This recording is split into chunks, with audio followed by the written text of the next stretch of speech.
Okay, where we left off in the last part, I believe, was we were just coming to trends in ionization energy. And the trend in ionization energy, if you're looking at the periodic table, is that it increases going up a group and from left to right. And I found when I was first learning this stuff that sort of writing something graphically like this with the arrows pointing in the direction that a property increases made it somewhat easier for me to remember the trends.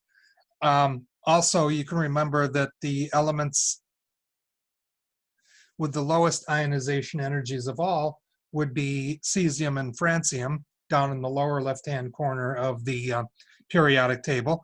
And the ones with the highest ionization energy of all would be the noble gases, quite possibly, I'm not sure of the exact numbers, but helium and argon, or sorry, helium and neon would have very high numbers in the upper right-hand corner of the periodic table. And so the trend follows both going up a group and left to right. The noble gases will have the highest ionization energy in any given period, and that's because they are stable the way they are. They don't want to gain any electrons, and they don't want to lose any either. So they just want to stay as they are. The alkali metals will be the lowest. The alkali metals down at the bottom will be the lowest of all, because with them, their single valence electron is relatively far away from the nucleus, which reduces the attraction that the nucleus is able to exert over that one valence electron. So cesium and francium, actually, I think their ionization energies are about the same, and they're lower than any other element. Let's see, down a group because of the size of the atoms. The trend in ionization energy 2, that is the second ionization energy, that is for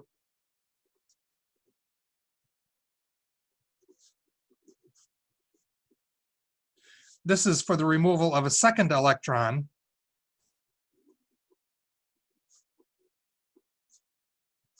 after the first electron is removed. This is not the total energy to remove 2 electrons from an atom. It's only the energy for removing the second electron after the first one has already been removed.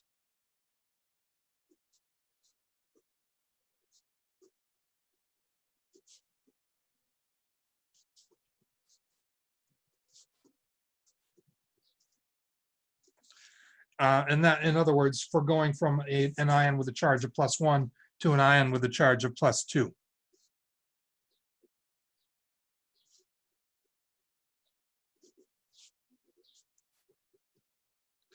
The second ionization energy is always greater than the first ionization energy.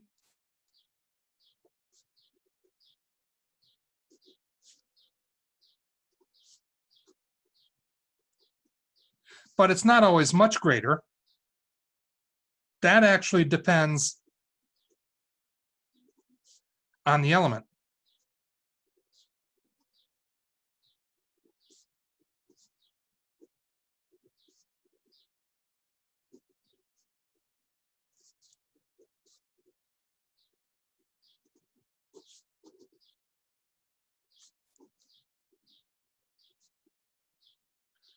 It depends on the element and what charge the ion that element normally forms, or in other words, how many electrons does it need to lose to get to a noble gas configuration.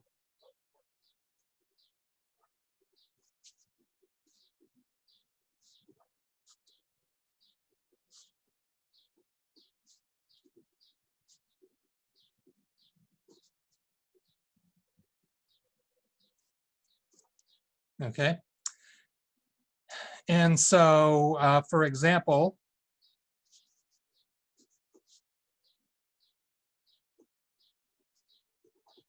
for something like magnesium, which remember is in group 2A, so it normally forms ions with a +2 charge,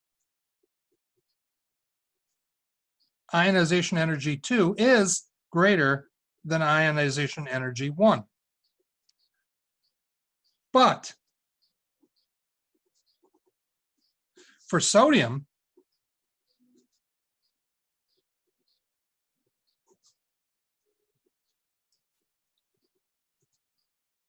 Okay.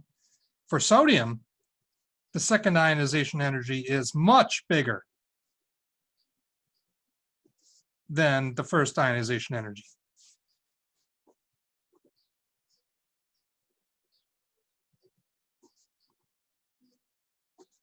And that's because, again, sodium normally wants to form an ion with a +1 charge.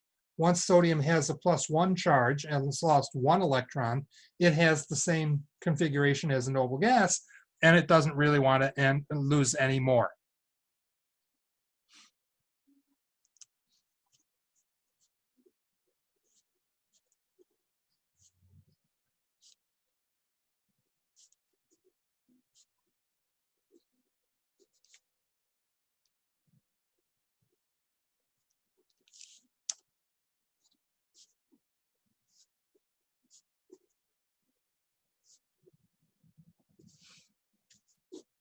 Okay, so Na plus has noble gas configuration, and it takes a lot of energy to remove another electron once you're at the noble gas configuration.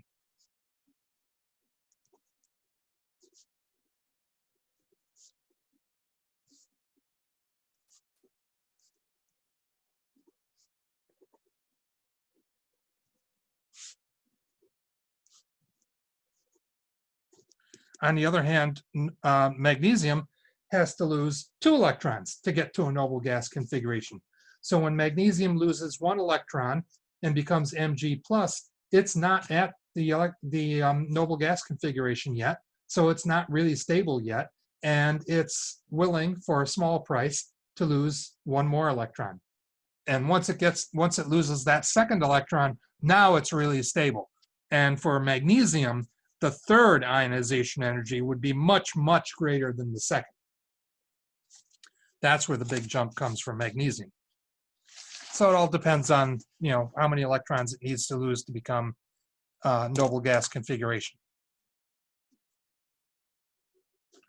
Okay, 8.8 is about electron affinities and metallic character. These are more periodic properties.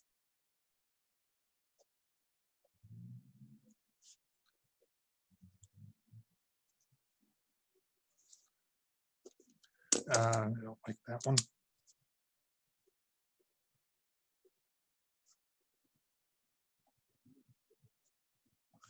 Okay, so electron affinities and metallic character. First of all, electron affinity, which I'm going to call EA, is the energy change when additional valence electrons are added to an atom.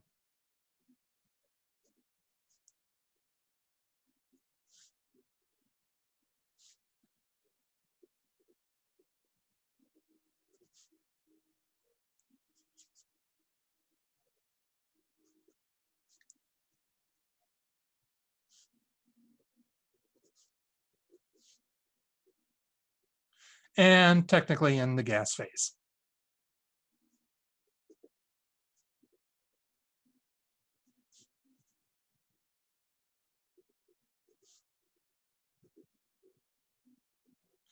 And that is usually negative. That is, energy is usually released.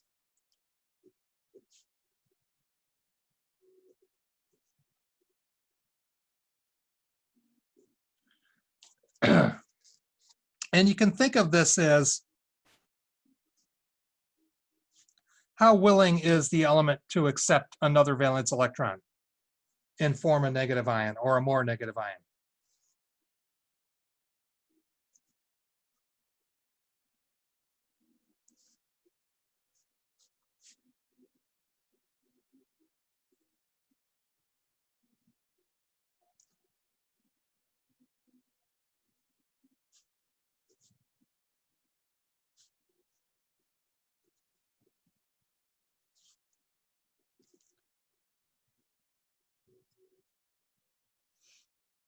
Okay, so how much does it want to gain another electron?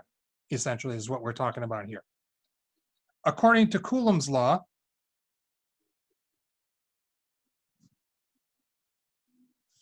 the attraction between the positive nucleus and the negative electrons usually releases energy when electrons are gained.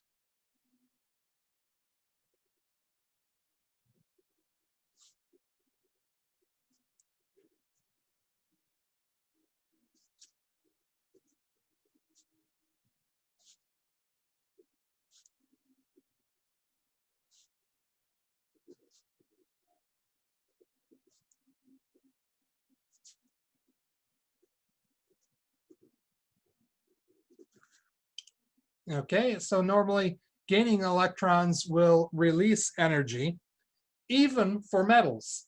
You know, we normally think of metals wanting to lose energy or lose electrons. They don't want to gain electrons. Even so, if you can get an electron or basically a metal atom to accept another electron, it will usually release at least a little bit of energy.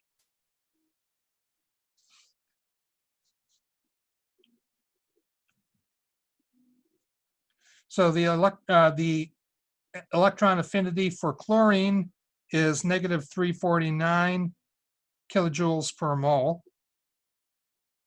So that means chlorine releases 349 kilojoules per mole when it gains an extra valence electron. And as I said, even metals usually release some energy on gaining an electron.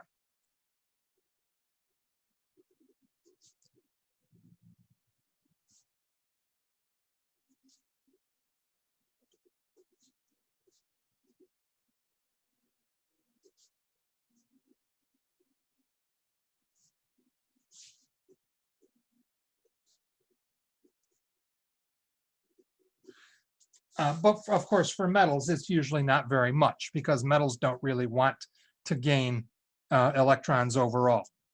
There are other energies that would sort of militate against a metal atom gaining an electron.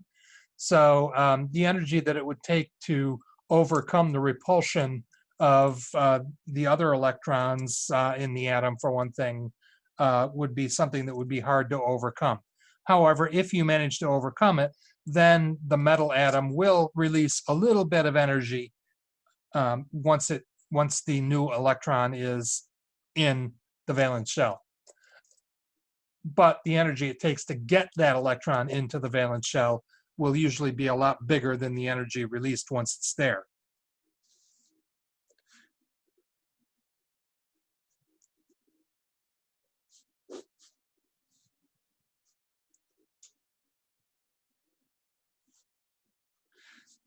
One group of atoms, actually there are a couple exceptions here and there, but generally the one group of atoms that has a positive value for electron affinity, that is, you have to put energy in overall in order to get it to take an extra electron, would be noble gases.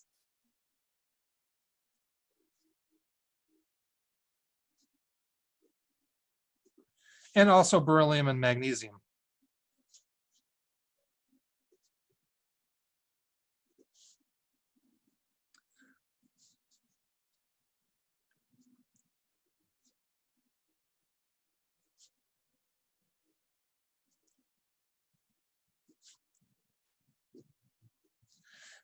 There's a trend going across a group in terms of electron affinity, and that is that electron affinity decreases going left to right across the group, or in other words, the direction in which it increases is going left, or sorry, right to left.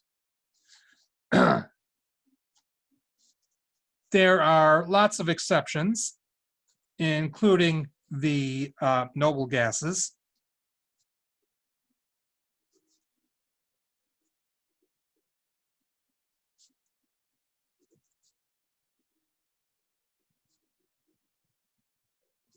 And so that is a trend that isn't really very consistent. And in fact, going up or down a group, there really is, for all practical purposes, no trend at all. It's really hard to predict.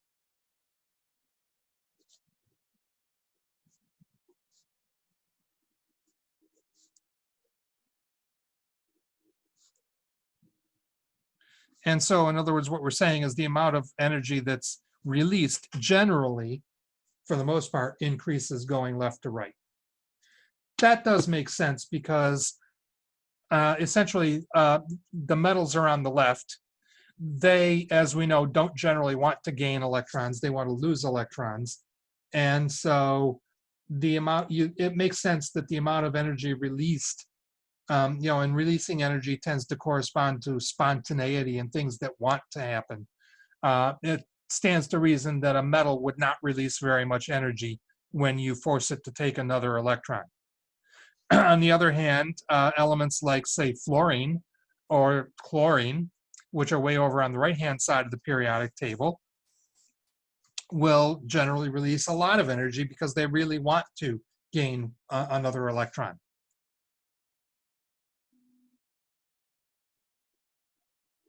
The big exception to that trend is the noble gases, of course. They don't want to gain or lose electrons, so you have to put in a lot of energy to get them to do either one. The amount of energy they release once they have gained the other electron, well, they're not going to release energy at all. They're going to have to take in energy to get them to do that.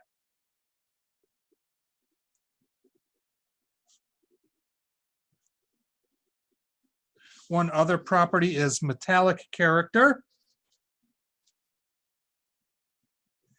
And we know where the metals are in the periodic table, center and left. And we know where the nonmetals are in the periodic table, basically upper right-hand corner of the periodic table. And it turns out, though, that it's not just a question of metal or nonmetal. There can be degrees of how metallic an element is. And it turns out that some metals are less metallic than other metals, and some nonmetals are more metallic than other nonmetals. So there are different degrees of being metallic. And generally, more metallic means more likely to do the things that metals do.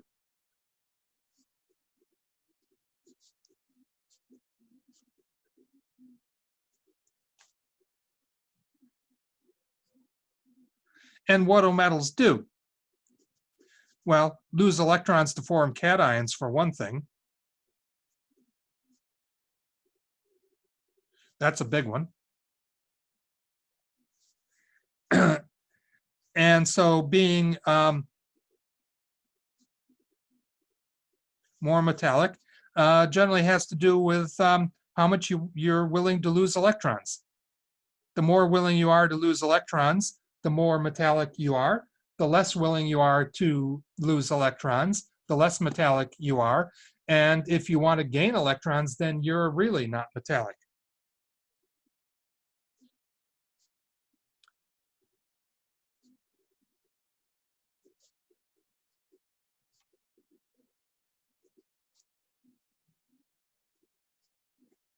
And so if you're less metallic, you're less likely to do things that metals do. For example, less likely to lose electrons.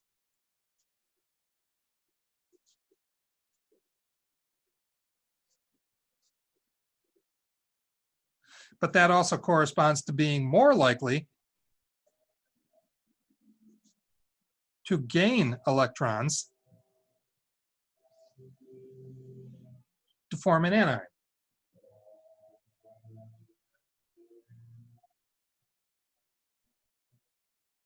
The trend in the periodic table is pretty easy to remember if you remember where the metals and nonmetals are in the periodic table, because the metals are over on the left. And so the trend for metallic character increases going from right to left. Top to bottom is a little harder to predict off the top of your head. But if you think of, say, some of the groups over, say, just past the transition elements on the right-hand side, and if you look down those groups, you'll see that some of those groups have nonmetals at the top and metals at the bottom. So metallic character increases going down a group. You can also see that even in, say, the alkaline metals, because if you compare the degree to which they're willing to give up electrons, sodium up near the top of the alkaline metals releases electrons pretty easily, but you get down at the bottom with elements like cesium and francium, they will practically throw electrons at you just for looking at them. And so they are more metallic than sodium. And so the trend definitely increases down toward the bottom. So the most metallic elements of all would be cesium and francium. The least metallic would be fluorine, And we usually leave the noble gases out of that trend just because they don't want to gain or lose electrons. So they're kind of oddballs. That actually does it for chapter 8.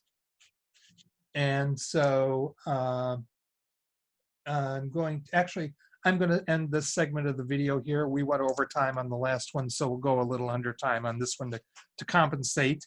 And that way we can start up the next segment with a new chapter. Okay, so I'll see you in a moment.